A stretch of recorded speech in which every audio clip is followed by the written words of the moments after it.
was born in Les Ulis, a suburb of Paris.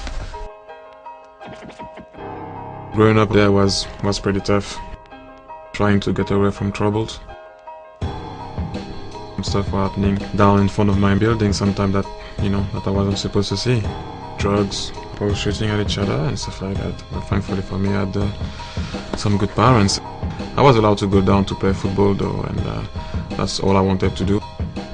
I'm proud to say that I was born in Les Ulis, because without that place I wouldn't have been where I am right now.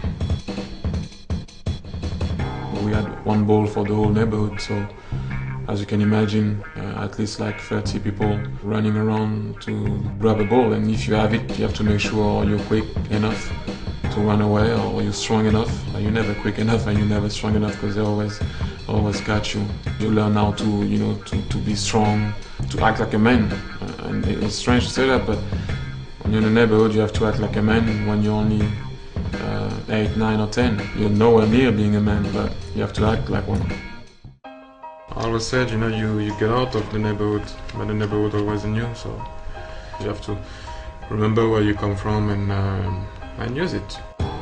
For me, it's very important to be able to have hopes, to dream. Sometimes when you're down, it's kind of nice, to have something to look at and to dream about, so that's why I used to have, some posters around my room.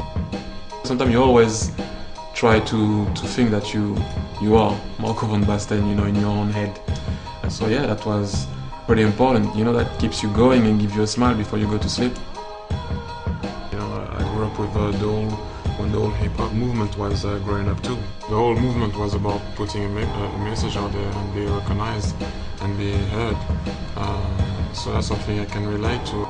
It's like the same way I like, French West Indian music, because there is a meaning for me. I just, can relax, and by listening to that, sometimes I can be actually there. And one thing also is amazing with music is that you're always going to remember where you were when you heard that particular tune. It's difficult to know, for example, that people think about me as a role model and they don't know me really. For me, a role model is, people who are trying to find a solution to cure HIV, people who are saving lives. I always say to myself, what did I do to have what I have? I just play football.